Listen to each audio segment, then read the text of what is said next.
When we were talking last time about what kind of theoretical framework can be given to psychology, I was thinking of what could it be, and then I understood it is philosophy, actually. Philosophy is that mental framework for psychology to follow. If philosophy is not working together with psychology, there can't be real psychology of that kind we are looking for. And in the Vedic vision, in the Vedic paradigm, the psychology and philosophy are going together.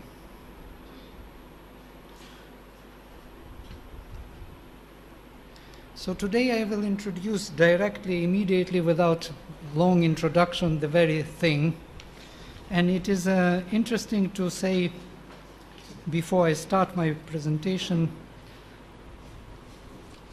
that this was the result of long research, of many years of research, and it is an extract or the essence of this vision. You will not find it in one piece or in one explanation anywhere, but you will find it presumed in every text. And once you have that presumption, that vision, you will read every text differently. So that's why I call it a priori foundations. That what was presumed before anything else was explained or shown or addressed.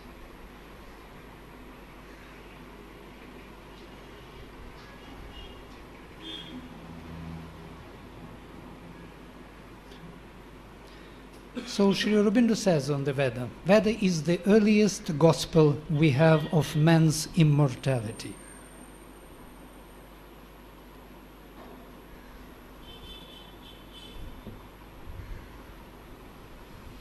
The central conception of the Veda is the conquest of the truth out of the darkness of ignorance, and by the conquest of the truth, the conquest also of immortality.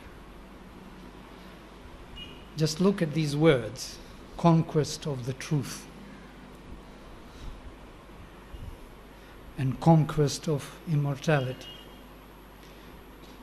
There is something going on, something is to be exercised, concentrated, in order to get somewhere. It is not about the description of the world as it is a movement and concentration of consciousness, the action of consciousness. The Veda is perfect and beautiful in its coherence and its unity.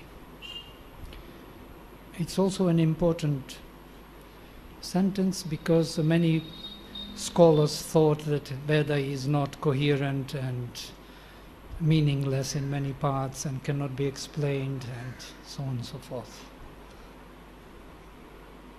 Written in different times by different minds, by different rishis, on different topics, in different paradigms. It's not so. They didn't have simply the key to see what is there. So what is this Vedic vision?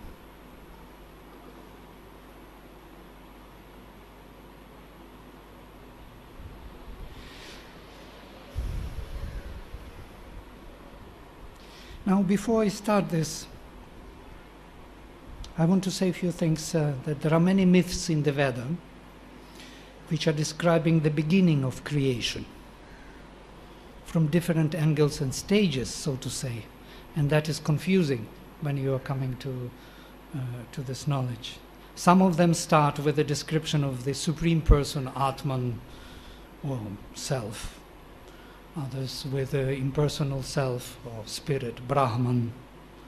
Some with nothingness or darkness, night, Ratri, or Apraketam Salilon, the dark waters. Some even start with the description of Mrityu, that death was at the beginning. They refer to different stages of creation where darkness or nothingness is depicted as our beginning, but not our origin. Now, this distinction is important. The origin and the beginning are two different things. We can easily reconcile these myths knowing that darkness was the result of the fall of the supreme light. Involution, in the philosophical terminology of Sri Aurobindo. So let us take a brief look. I will start with the myth which is depicted in Shatapatha Brahmana.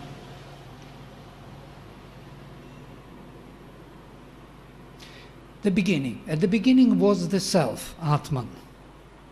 Atmaiva idam agra asit. He was alone as the sun in the darkness. He looked around and didn't find anybody else except himself.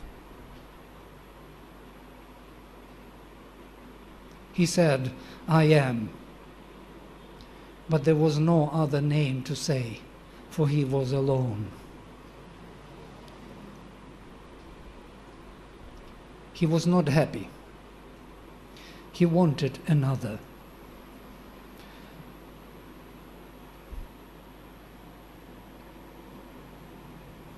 Savainaiva reme sadvitiyam aichat. He wanted the second, another. Now, it's an interesting psychological insight. You can really put yourself into this place and feel in yourself this knowledge, because it is accessible to us. If you alone are, suppose, and there is nothing else, and you look around and find only yourself and nobody else, and then you say, you express yourself, I am, and there is no other name to say because there is nothing but you.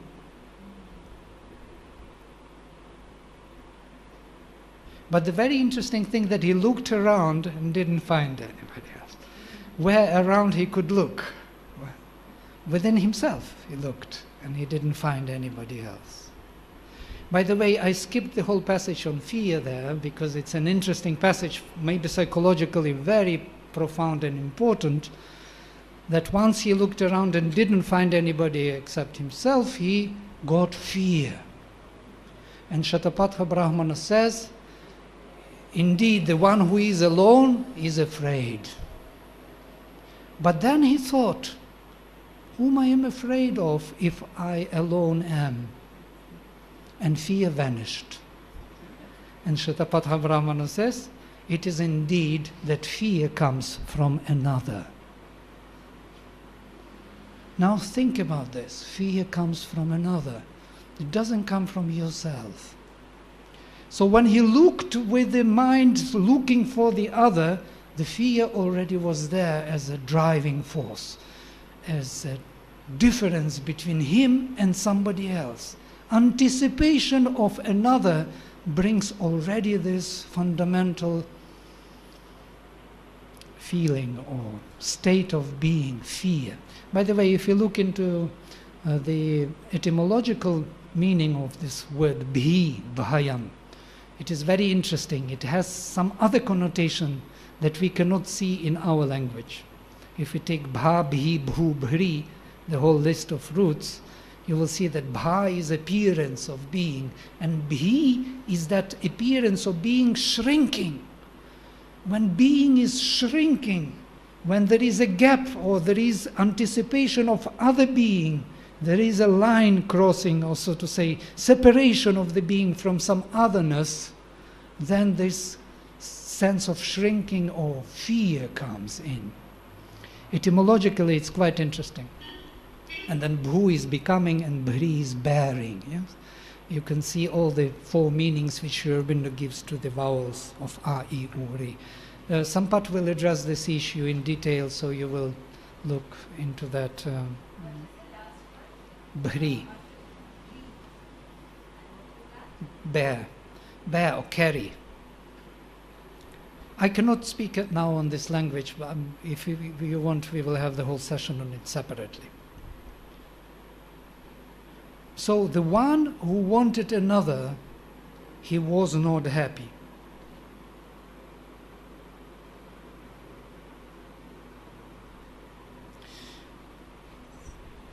Why should Brahman, asks Sri Aurobindo, who is perfect, absolute, infinite, needing nothing, desiring nothing, at all throw out force of consciousness to create in itself these worlds of forms?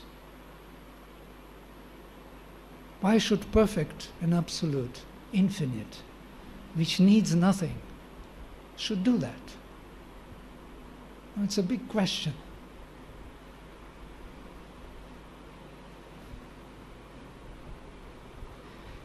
If then, being free to move or remain eternally still, to throw itself into forms or retain the potentiality of form in itself, it indulges its power of movement and formation, it can be only for one reason, for delight. This is the reason of creation.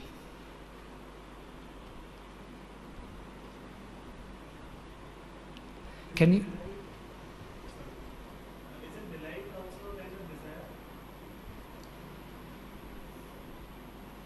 All forms which are coming later, evolutionary forms such as desire, or we will come to it, we will see that all movements or all feelings, even disastrous ones, the most undesired feelings, are part of this delight, distorted by ignorance, cut off from its origin, so to say, partially presented. And because they do not have that light of knowledge in themselves, they become pain. But delight is the reason of the manifestation of creation. By the way, Sri Aurobindo experimented with it quite a bit, to turn every pain into delight, and he says it is so. The pain is nothing but a delight presented, or so to say, distorted by ignorance. It is confusing maybe, but yes, we will talk about this later.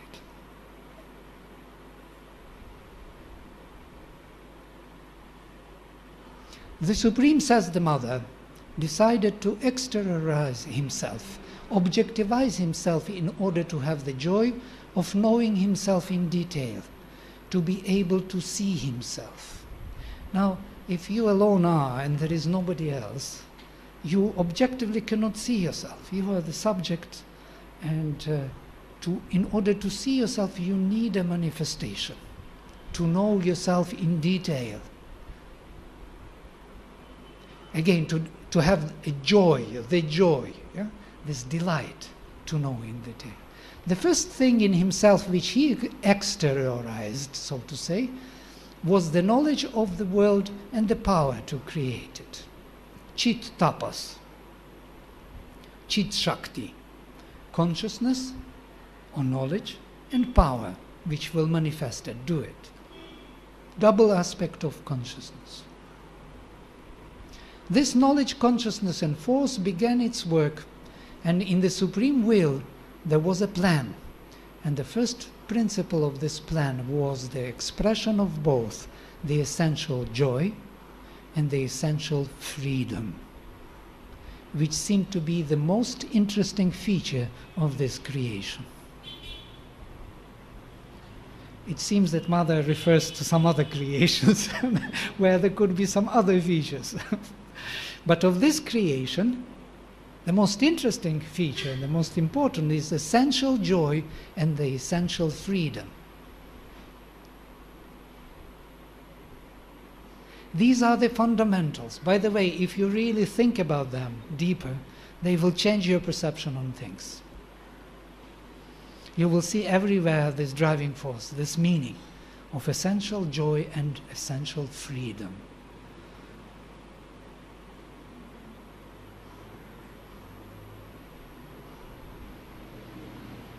So, the question is, how could he exteriorize himself if he alone was? How could he create another? How could you do it?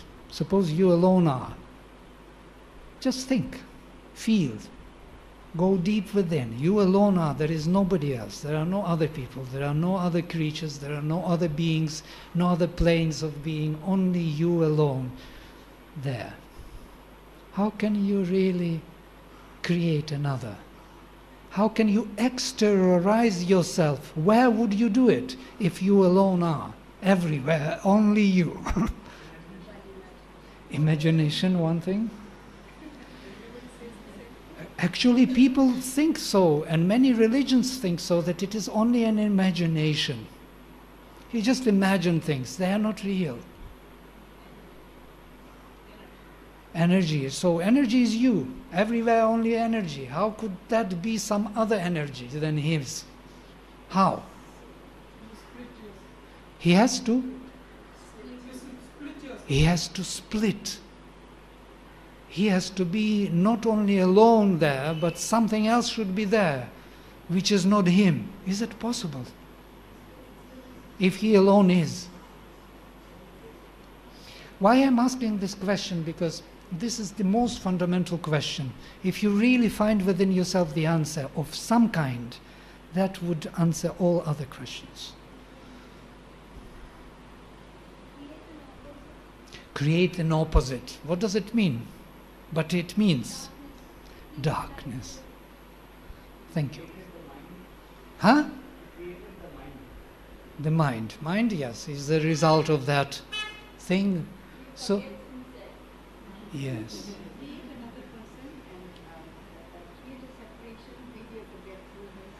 Right. Yes, to forget oneself. To create the opposite. So what would that be? The eternal night. The negation of oneself.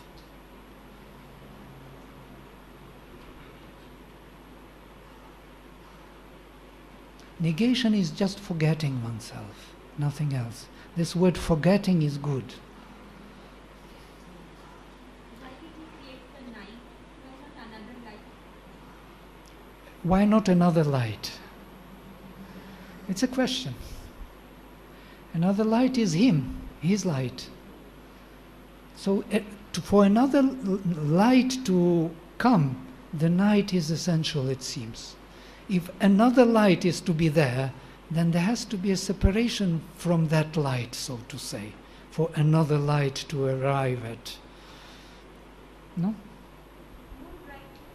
More bright light than he is. He is the only light. If he can create brighter light, he can create less bright light, which is the night. It's not good. No, we don't like night. Night, says the Veda, was born out of the shining truth of the supreme power. From the night, the waters of the inconscient came into being. And from the waters of the inconscient, the time was born, the creator of all that moves.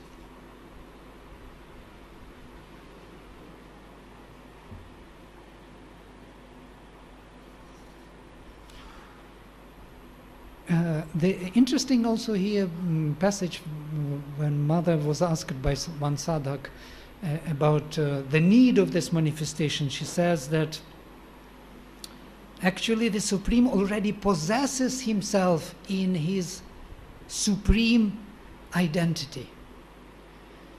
What he wanted to possess himself in his supreme unity.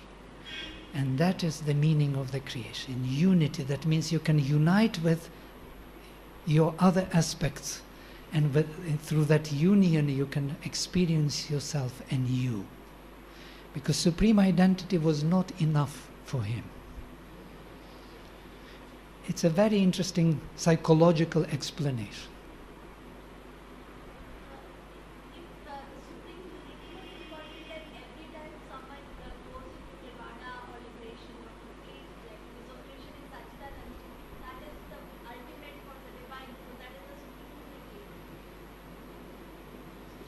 No, it is not that type of unity. That is again identity. You drop all the possible unities and you go into his supreme identity and you dissolve yourself, you are no more. That is what he was not looking for. He has it already. He was looking for something else. To know himself in detail. To see himself objectively. That's what he was looking for. And there he could experience unity. The consciousness of unity. Which is not the same as consciousness of identity. But why want to experience that when he is a... Why? For delight. For delight. Just find out that the inconscient, what exactly is the inconscient? Because ultimately they can be nothing other than it. So what's the... Yes, we will come to this. We are just moving towards inconscient. Out of himself, he cast a luminous shadow, all these worlds, from the superconscient to the inconscient. Gradually denying himself, withdrawing his supreme knowledge from his supreme power. This knowledge and power at the beginning. The knowledge is withdrawn and power is left to manifest without knowledge. Becoming unaware of these worlds as himself.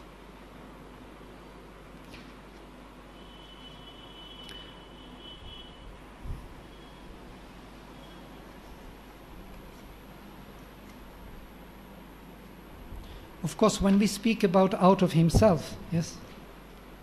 In Sanskrit, is the language gendered? Is it a he like it would be in English? Yes. It's actually a grammatical preference. It's not really something we think today as it is male preference or some kind of... It's a grammatical preference. We can look into this if you want. Language, especially. I will explain how genders work. It's an economy of speech, yes? So out of himself is used here in a relative sense, of course. For there can be no space where he is not. Yeah? He is everywhere. So in order to experience otherness, he had to deny himself in his own awareness, gradually forgetting himself completely. His consciousness, chit tapas, has double nature, knowledge and power. To forget himself, he had to withdraw the aspect of knowledge from the aspect of power and let this power carry out the creation as if it was not he. As if it was not he. In other words, in order to see himself objectively as another, he had to create the eternal night. In Savitri, Sri Aurobindo describes the phenomenon as follows.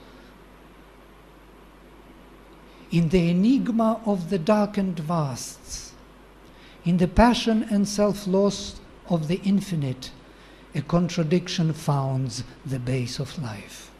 The eternal, the divine reality has faced itself with its own contraries. Being became the void, and conscious force nescience, and walk of a blind energy. And ecstasy took the figure of world pain. Ecstasy became the world pain. While consciousness becomes nescience, force does not disappear or become weakness. Think about it. But the walk of a blind energy. It is still force, but it is blind. The ecstasy, which is the offspring of both consciousness and power, also does not disappear or become a kind of indifference, but instead the powerful opposite to bliss, the world pain.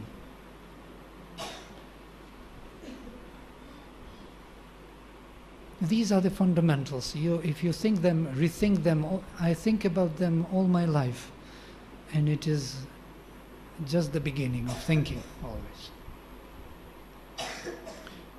So, according to the mother's story of creation,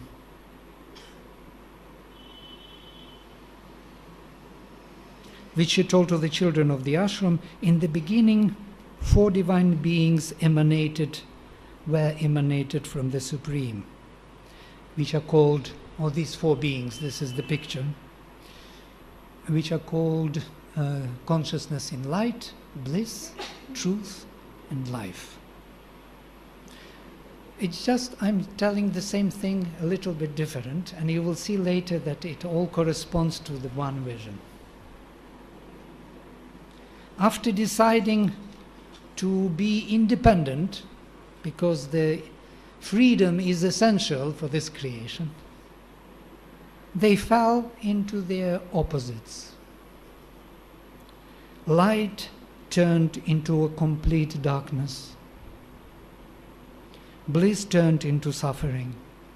These are the pictures you can see. The first light turned into the darkness, that is below the darkness, figure of darkness. Bliss turned into suffering, that is the picture of suffering. Truth turned into falsehood. And life turned into death. Darkness is therefore nothing but light, carried out by power without knowledge of the Supreme. So this is the darkness, the night. It is the light. It is the light carried out by power without knowledge of the Supreme. He doesn't know himself there anymore. That's why the light is darkness. Just as suffering is bliss and falsehood is truth and death is life, carried out by power without knowledge of the Supreme.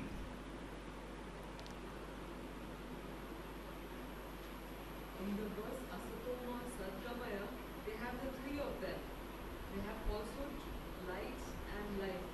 They don't have the bliss element in that particular. Yes. Yeah. It's very close to that. Actually, it is also very essential to see this. So, Each of them, they went to the extreme. I just was wondering, like, for example, life is death is what? Negation of life. There is no life as such. So when it turned to death, the light went out of it. Like the way darkness is absence of light. So light has to turn into darkness when it just vanishes. what I said, it's actually a little bit different. Darkness is not absence of light.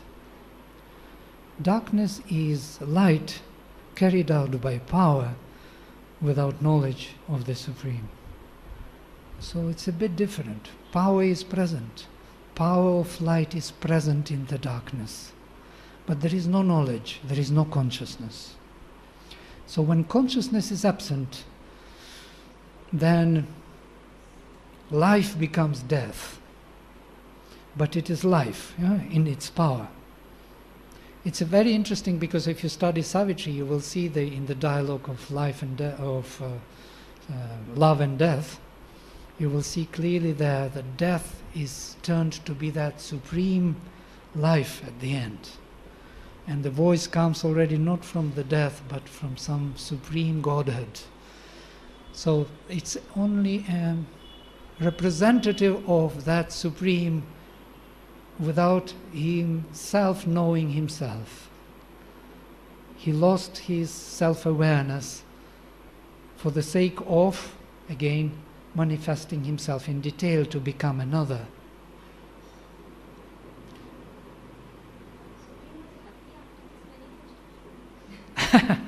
Was he happy after this manifestation? Definitely he was. Because his idea was to experience himself in different forms. Right. And he had to create that. They wanted to be free. Right. Therefore, they detached themselves from the Supreme. Yes. Yes, Mother comments on this. She says that actually these supreme emanations were given full freedom to manifest. So they were so identified with the Supreme that they thought that they were the Supreme.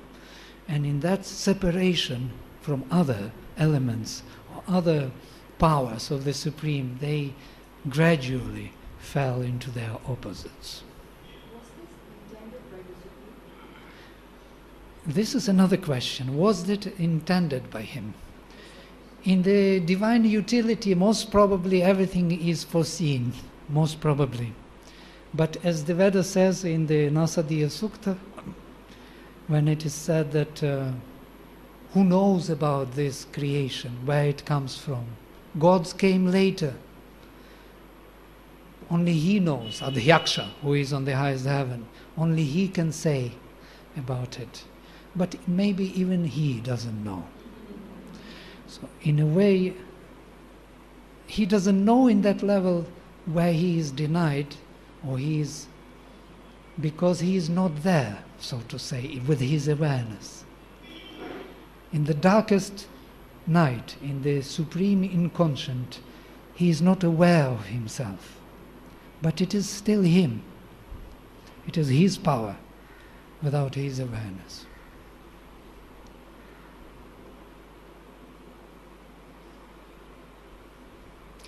So, when the first involution took place, says the Veda, and the light was turned into the darkness, the creation became as if unsteady. It could not sustain itself. Adhruvam iva, shithilam iva, adhruvam iva, says Taittiriya. So the Supreme Self had to enter and to support it from within. When he entered, as the Veda says, himself by himself, Atmanatmanam abhisamvivesha, the creation became steady. Now we have a second stage of creation.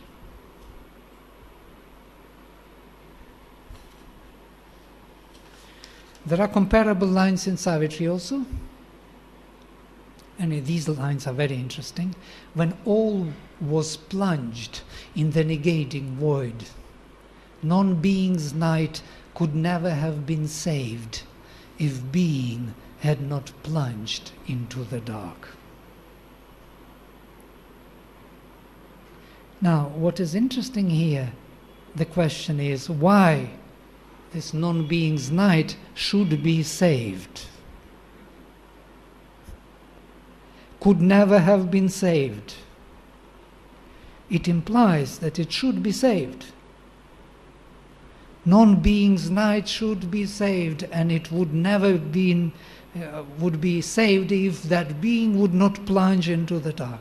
So this separation of himself from himself had to be saved, secured, for certain process of evolution following, which will give him that he wanted from the beginning. To become another, to experience himself in unity, to see himself in these infinite qualities and details spelled out in time and space. So the non-being's night had to be saved, and for that purpose he plunged into the dark. In the mother's story, in order to repair the fall of the first emanations, the Supreme Mother Aditi delegated out of herself the force of love, which has plunged into the darkness of the first creation. In the Vedas it is Agni, the divine will, the first avatar, who lay down and hid himself within the darkness, the immortal among mortals. It is because of his presence that everyone is evolving, seeking after the higher knowledge of the Supreme. Actually, when I say here Agni, actually it is not so, we will look into it. Agni is also that identification. It is the sun, Vivasvat, hidden sun within the manifestation from which Agni is rising. Agni is the flame of that hidden sun. This is the picture of that avatar, first avatar, which plunged into the darkness, sketched by the mother and given by and drawn by Huta. When mother first came down into the darkness, in the deepest inconscient, he met this avatar, and she says, for the first time, this being has opened its eyes and looked at her. So at the bottom of this darkness, there is the supreme divine. And because of that divine, everything is evolving and seeking the supreme out of the darkness. So from this point onward, evolution starts to take place. A soul of the divine is here, slowly awakening out of its involution and concealment in the material inconscience. We can clearly see here two aspects. One is inconscience, material, the result of the first creation, and someone there which is evolving out of it.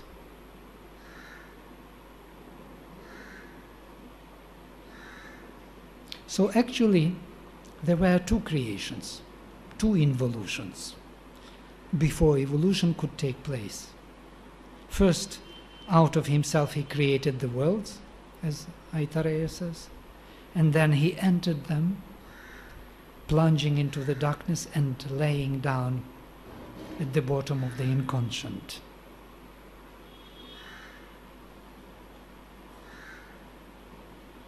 He sleeps in the atom and the burning star. He sleeps in man and God and beast and stone. Because he is there, the inconscient does its work. Because he is there, the world forgets to die.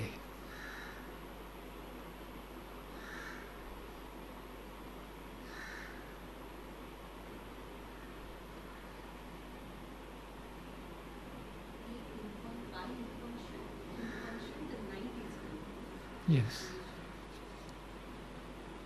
So the world forgets to die because there is someone there present who saved this world and its night in its gradual evolution, tardy process of evolution. That's why it is so slow and so difficult, but it is saved and maintained. And has to be slow, because to work out all his infinite qualities and aspects and details, it takes a long time. It is not a miracle of the imagination. He wanted to become many in a real sense, not as a Leela of some kind, playing with his toys, thinking that these toys will represent him. No, it is he himself who is working out those aspects by this evolution. What if there was no, that second creation was not there was no plunging? What would this world have been like? What would be? That would not be. It could not sustain itself. It wasn't. It was not. And because it is not, it could not be. So it would just vanish.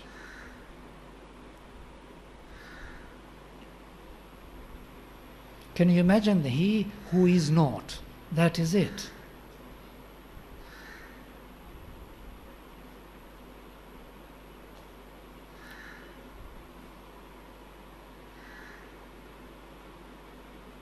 So, a very interesting passage which explains these two processes in Sri Aurobindo's evolutionary theory.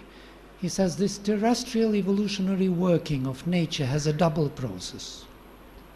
There is an outward visible process of physical evolution with birth as its machinery. For each evolved form of body, housing its own evolved power of consciousness, is maintained and kept in continuity by heredity. Genotype. Genome. Genes are, we are passing, that's why progeny is so important. What is passed to the future is exactly this. The uninterrupted process of the physical evolution of the body, of mind and vital. Vital and mind are parts of consciousness of this process of outward visible process of physical evolution. They have to be, so to say, coded or recorded and passed forward by heredity. There is, at the same time, an invisible process of soul evolution, with rebirth into ascending grades of form and consciousness as its machinery. Rebirth. The soul comes, takes the body, lives, and leaves the body. And then again comes, takes the body, like plunging into the material, and then goes out, and then again plunging. So every time soul comes, it is creating an instrument for itself, which is evolving in an uninterrupted linear way, and this contribution of the soul in this time will be met by this very soul in some other time. And many souls plunge and develop this body. And this genotype is going into the future. So I can say basically that my grandchildren, my grandchild will be me. So basically now I am contributing to my own embodiment in the better instrument which I am now contributing will be met by me in the future. Can you imagine this?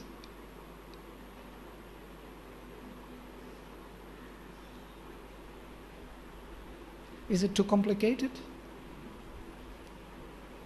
So these are the cycles. And what I was mentioning, that the Veda and the whole Indian approach to historicity is through these eyes, from the cycles of the involvement of the soul, rather than the linear, uninterrupted evolution which is kept in continuity by heredity. So where does the soul fit in the creation? Exactly. This is the second creation, the plunge of the force of love. We all represent this force of love which could handle this darkness. By the way, Sri Aurobindo says that this was the beginning of the redemption. This is the meaning of the Vedic sacrifice, Purusha Suktam, when the soul was sacrificed in order to carry out the evolution, to redeem the fallen self, to bring it back to its own self-awareness, but gradually, through evolution. These are all the answers you need. There are no better answers available. It's very true. You can't have better answers.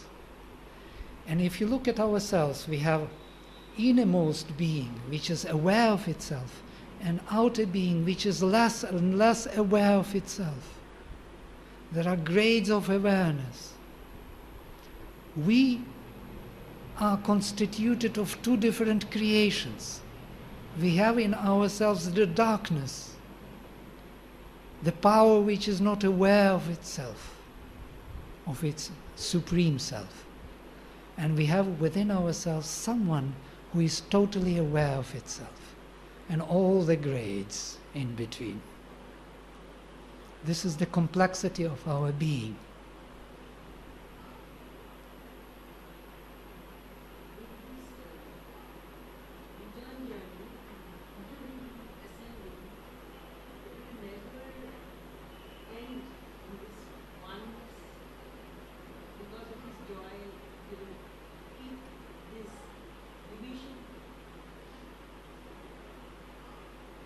Most probably we will never end.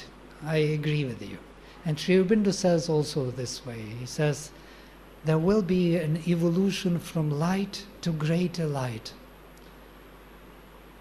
There will be more and more to learn and more to discover. It's not something that you come to the end and it is finished. Let us close the book. It is read, understood.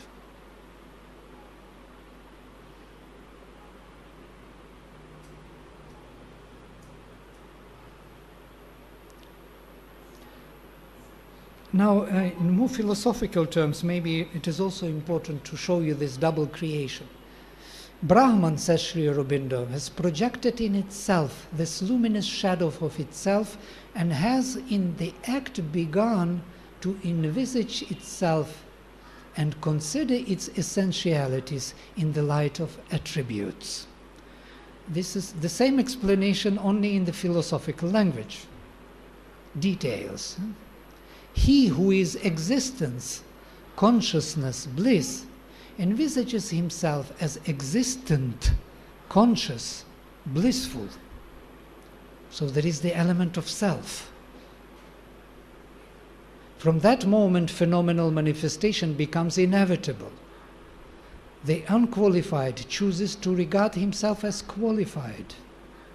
The one becomes the many. It's a very good philosophical explanation of the same process of which I was showing in mythological language.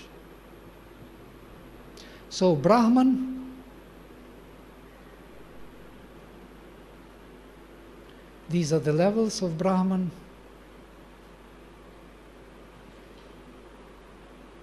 Don't know why it is winking.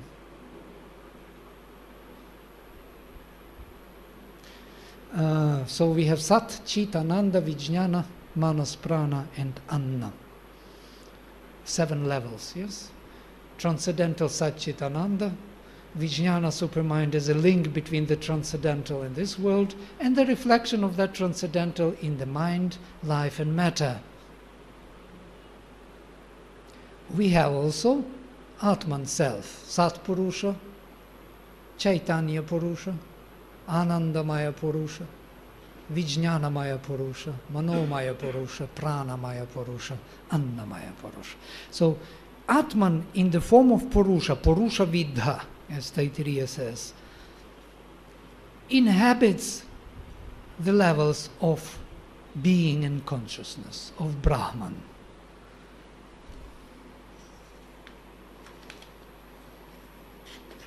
Atman, the self, says Sri Aurobindo, represents itself differently in the sevenfold movement of nature according to the dominant principle of the consciousness in the individual being. In the physical consciousness, Atman becomes the material being, Annamaya Purusha. In the vital or nervous consciousness, Atman becomes the vital or dynamic being, Pranamaya Purusha. In the supra-intellectual consciousness dominated by truth, in the mental being, in the mental consciousness, Atman becomes the mental being, Manomaya Purusha. In the supra-intellectual consciousness dominated by the truth or causal idea, called in the Veda Satyam Ritam Brihad, the true, the right, the vast, Atman becomes the ideal being or great soul, Vijnanamaya Purusha. In the consciousness proper to the universal beatitude, Atman becomes the all-blissful being or all-enjoying and all-productive soul, Anandamaya Purusha. Now listen to this. In the consciousness proper to the infinite divine self-awareness, which is also the infinite all-effective will, Chittapas, Atman is the all-conscious soul that is source and lord of the universe, Chaitanya Purusha. In the consciousness proper to the state of pure divine existence, Atman is Sat Purusha, the pure divine self. Now, why I read this long passage, I wanted you to gradually come to this. Atman becomes Annamaya Purusha, becomes Pranamaya Purusha, becomes Manomaya Purusha, becomes Vijnanamaya Purusha, becomes Anandamaya Purusha, but Atman is Chaitanya Purusha. Atman is Sat Purusha. It may give you some hint, something to think. What is that Ananda? It's a constant, so to say, emanation of his Sat-Chit, of his conscious existence. And it is very true that bliss or delight is nothing but conscious existence. If you can be totally conscious of your existence, that would be an absolute bliss. And it is because we are not totally conscious of our existence. We do not have that bliss, or we have gradually that bliss. In grades. Purusha would be Superman? Vijnanamaya Purusha is supermind, yes. Anandamaya Purusha is already transcendental, Satchit Ananda. By the way, it is very interesting because Shankara says the same, that Ananda Maya Purusha is the level of becoming, of eternal becoming. And in this sense, Sri Aurobindo and Shankara are not contradictory. Is it possible to visualize a psychic somewhere? Psychic is the Anandamaya Purusha's projection.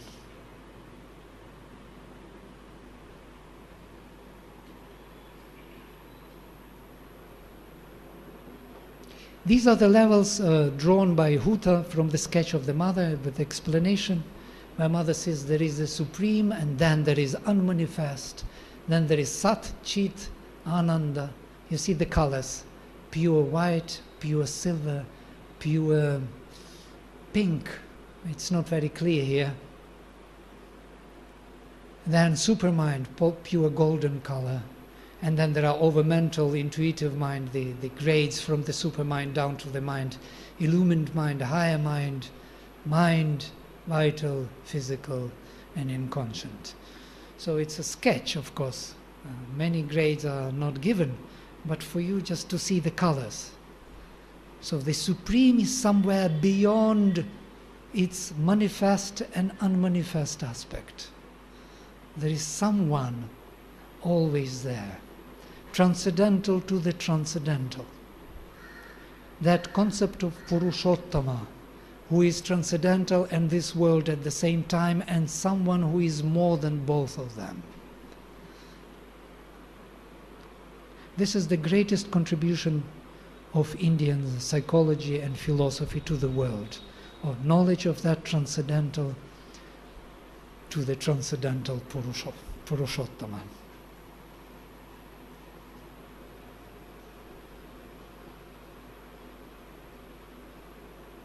Now we are coming to pure psychology. The true being may be realized in one or both of two aspects. The self or Atman and the soul or Antaratman, psychic being, Chaitya Purusha. I'm quoting from Sri Aurobindo. The difference is that one is felt as universal, the other as individual, supporting the mind, life and body. Here we have this split, again, on two, the transcendental and this involved. The projection of the transcendental into the involved soul, the plunge into the darkness is the psychic being. And that self which never plunged unborn stays there at the same time. So the two states of being free from any birth, Atman, an involved state of that which plunged element or projection of this Atman into the midst of the darkness, is that evolving soul of man. Psychic being. When one first realizes the Atman, one feels it separate from all things, transcendental, existing in itself and detached, has nothing to do with this world. It is transcendental to this world. When one realizes the psychic being, it is not like that. For this brings the sense of union with the divine and dependence upon it, and soul consecration to the divine alone, and the power to change the nature and discover the true mental, the true vital, and the true physical being in oneself. This is the purpose of the psychic, to discover the true mental, the true vital, and the true physical. That means to give it manifestation. Both realizations are necessary for this yoga. He speaks about his yoga, integral yoga. Both realizations of that unborn self, transcendental, which is known as, many people have a separation Purusha from Prakriti, or nirvanic experience, realization of nirvana, silence, silent Brahman, static Brahman, and this realization of the soul, of the psychic being within, in the midst of creation. When these both are realized, one is above the head, as Sri Aurobindo says, and other is within the heart, these two beloved ones. One loves the Supreme which is above, and the Supreme above loves the one who is involved, and there are constant relations and exchange. Bhakti is that aspect. Yes, bhakti is that aspect. The love of the involved one to that one who is always pure and free, and seeking its manifestation. Not only its transcendental existence, but also in the midst here, among things.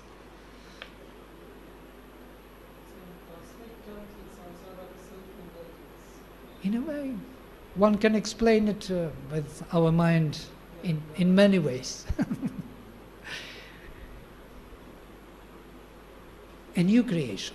So what would be the new creation? If the first creation was the fall of the spirit which laid out the field of its future manifestation, all the levels of consciousness were unfolded gradually, creating all the worlds in the involutionary order, from light to darkness, from superconscient to inconscient, from spirit to matter. The second creation, I'm giving this picture because this bright light in the middle of the darkness was a plunge of the Supreme into the darkness of material inconscience, bringing the aspect of the self into the existence in terms of individual growth and realization. From this point, matter becomes animated. Animation of matter is another very interesting thing. Matter is moving, growing, living, eating, and the evolution takes place. It goes on till the psychic being is fully individualized and formed, and the instruments of its expression, body, life and mind, are fully developed to embody the spirit. And finally we have the last creation, the third creation, or new creation, is the supramental descent, which reconciles nature with the soul, enthrones the psychic being as the Lord of creation, and gives it direct access to the higher realms of being and consciousness, establishing the law of the spirit in the whole nature. Now, there is a constant contradiction between the spirit, or this psychic being, and the nature we have. Our nature is of different nature than the nature of the psychic being. This contradiction cannot be reconciled easily. It requires another dimension, the supramental touch. And that's what Sri Aurobindo did all his life. He tried to bring supramental down in order to reconcile between the nature and the soul, to make the nature the flexible instrument of the soul. Why we have to die? Why we have to drop this body? Because it's not flexible enough. It is not responding flexibly enough to the soul. That's why it has to be dropped. But when the supramental touch will be there in the nature, this body will become flexible enough. Now, how he proposed to go on with this, yeah. You wanted to say? Why is it a descent and not an ascent? It is both, actually. It is maybe a wrong word. I was looking at this word and I was thinking I have to replace it. But the supramental descent is definitely the descent, but there is at the same time the ascent of the whole being which is involved to the supramental heights. So it's like a movement from both sides. Now I will show you how Sri Aurobindo proposes to go about it. There are different statuses of divine consciousness, says Sri Aurobindo: individual, universal, and transcendental. There are also different statuses of transformation. First is the psychic transformation, in which all is in contact with the divine through the individual psychic consciousness. That which plunged into the darkness. Through that there has to be the contact with the divine. It is representative of the divine. Only through that, here in this manifestation, we can have first contact. Second, next is the spiritual transformation, in which all is merged in the divine, in the cosmic consciousness. No more individual, it grows into the cosmic vasts. It sees the divine everywhere. And the third is the supramental transformation, in which all becomes supramentalized in the divine Gnostic consciousness. Now I will give you some quotations from him. What are these three transformations? And it will be the end of the presentation. The psychic transformation. The psychic being is a flame born out of the divine and luminous inhabitant of the ignorance, grows in it till it is able to turn it towards the knowledge. It should turn ignorance towards the knowledge. That is the purpose of the psychic being. It is a deputy of the unborn self, or Atman, in the forms of nature, the individual soul, supporting mind, life and body, standing behind them, watching and profiting by their development and experience. How can psychic profit from the development of the mind, life and body? It learns how to sustain itself in time and space. It learns what is to be done for these instruments, these members of consciousness, how to turn them to knowledge. That's how it profits from them. If it can come forward into the front and govern overtly and entirely this outer nature of mind, life and body, then these can be cast into soul's images of what is true, right and beautiful. And in the end, the whole nature can be turned towards the real aim of life, the supreme victory, the ascent into the spiritual existence. If it can come to the front, if it can replace the ego sense, then it can turn all these outer beings towards what is known as true, right and beautiful. It can transform nature.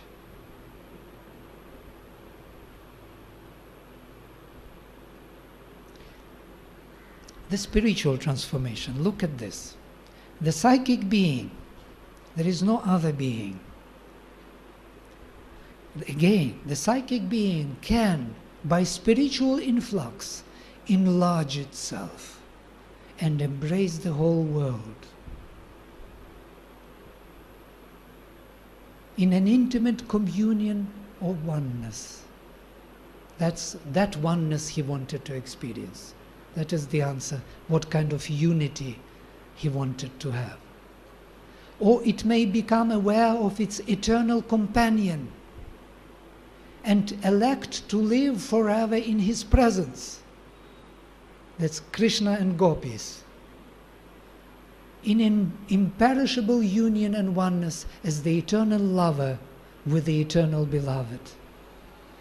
which of all spiritual experiences is the most intense in beauty and rapture, because it's a direct love of the divine to the divine. It's the most pure form of love. By the way, it's quite interesting that Mother explains that all the gods, they do not have the psychic being because they are the typal beings. They are turned from the, so to say, the divine towards manifestation. They are not involved in the body. And if they want to change and grow, they have to come and take physical body, human body. And it is very, difficult for them, because they will lose that freedom and they will become humans. So they prefer to stay there and to experience partially through man that delight which man has only. But we are paying a great price for this. Yeah? We are much stronger beings than even the gods, because we dared to plunge into the darkness and take on ourselves this sacrifice. So there is a description in the agenda where Mother gives her psychic being to try to Durga, who was often coming to her and was very proud and very powerful, and she gave her to try how it feels to have the psychic being. And when Durga tried it, she was completely taken by it. She said, "From now on, I am a bhakta of the Supreme." She wanted to have that love, that experience of love is not available for the gods. Just to tell you this interesting insight. So, the most intense in beauty and rapture. All these are great and splendid achievements of our spiritual self-finding, but they are not necessarily the last end and entire consummation. More is possible. Can you imagine? Even more is possible. What more would you desire? This is more. Again, the psychic transformation, after rising into the spiritual change, has then to be completed, integralized, exceeded, and uplifted by a supramental transformation. It has to go beyond cosmos. The supermind is the integrating light, the consummating force, the wide entry into the supreme Ananda. The psychic being, uplifted by the light and force, can unite itself with the original delight of existence from which it came, from Ananda, overcoming the dualities of pain and pleasure, delivering from all fear and shrinking the mind, life and body. It can recast the contacts of existence in the world into terms of the divine Ananda. Everything becomes a touch of the divine Ananda. The most mundane life, the most outward touch, becomes the experience of the profound delight. This is the aim of the manifestation. So this is the end of my presentation.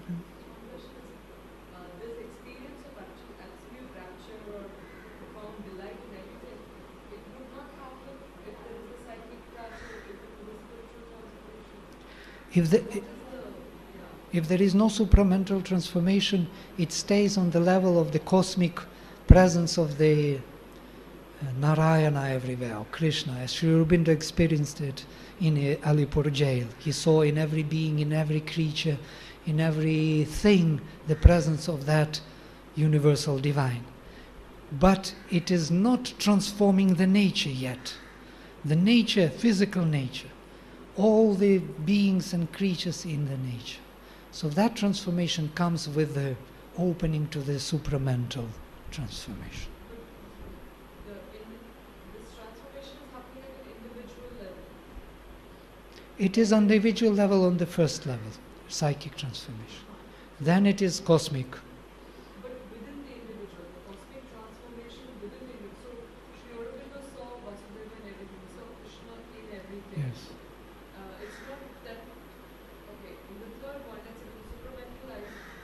It's all through the psychic being only. There is no other way. So what I'm saying is that his body would be, or his being would, his nature would be transformed, or nature itself would be transformed through his transformation. What is the... I don't understand the question really. This is transformation that is happening in the individual. Hmm. So there is first the psychic that comes in front, then there is a spiritual transformation where the individual experiences Krishna Becomes, in everything. yeah, becomes the cosmic consciousness. Becomes cosmic consciousness. And when there is a supramental transformation, It reaches to the transcendental. but in that case the individual's nature is transformed, Yes. or nature itself will be transformed. Yeah, the individual stays, and it is very interesting. Individual stays. Yeah? That's why psychic is everywhere. Psychic, that individual, though enlarged and becoming transcendental and transforming all the nature, will be there. And that's what, how he becomes another. So to say, how he becomes many, how he wants to experience his consciousness of unity, because these individuals, supremes, they exist. They are not dissolved into the oneness of his own one being. They stay and they keep their uniqueness, and that is something really to think about. That uniqueness of every individual will be preserved, though it is integralized, though it is open to the transcendental and brings the power of the transcendental to transform the very nature, outer nature. Still, the psychic being stays. So if the individual has undergone supramental transformation, there will still be, let's say, thieves and murderers, and all these people will still be on earth, or how do they see that? I mean, just a question. About thieves and murderers. So are these levels of transformation at individual level? Because when I hear you, it sounds like it seems to be a cosmic transformation, except for psychic one, which may be maybe individual. It's only through the individual. Yeah, it is individual. And there is, actually it's a good news, by the way. It means every one of us has access to it. It's not like a miracle which happened to all of us suddenly and we didn't want it and then we became something else. It requires conscious participation. It requires now some other concentration than nature can do. Nature comes with its evolution to the moment where the conscious participation of man is needed to continue the evolution. Yeah, so when I read this, when I hear this, the term supramental descent that you used earlier makes a lot of sense to me at least. Because maybe what he created all this because he was feeling alone. Yes. Now when all this is being one unite in some sense with him, then maybe he doesn't feel alone. He feels very happy with being here Mm. and not necessarily go back to that sense of loneliness. Yes. When the psychic is sufficiently developed, then there will be a need of cosmic transformation, and then after that the need of transcendental transformation, which he calls supramental. That means the pure Satchitananda will become a part of our environment. All this maintaining its separateness, its uniqueness. And did you think about that there are no things alike, or so to say, the same. There are no the same pebbles, there are no same fingerprints, there are no same leaves on the tree. There are billions, trillions, endless numbers of leaves on the tree, neem tree, and there are no the same ones. What does it really say to you?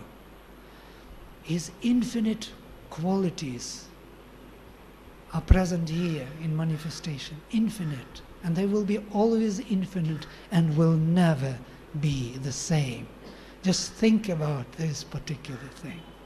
Nothing is the same here. That's how he spelled himself out, to know himself in detail, because he is infinite consciousness and being. It sounds a little bit optimistic, But it's good to have this optimistic picture to start with the Veda.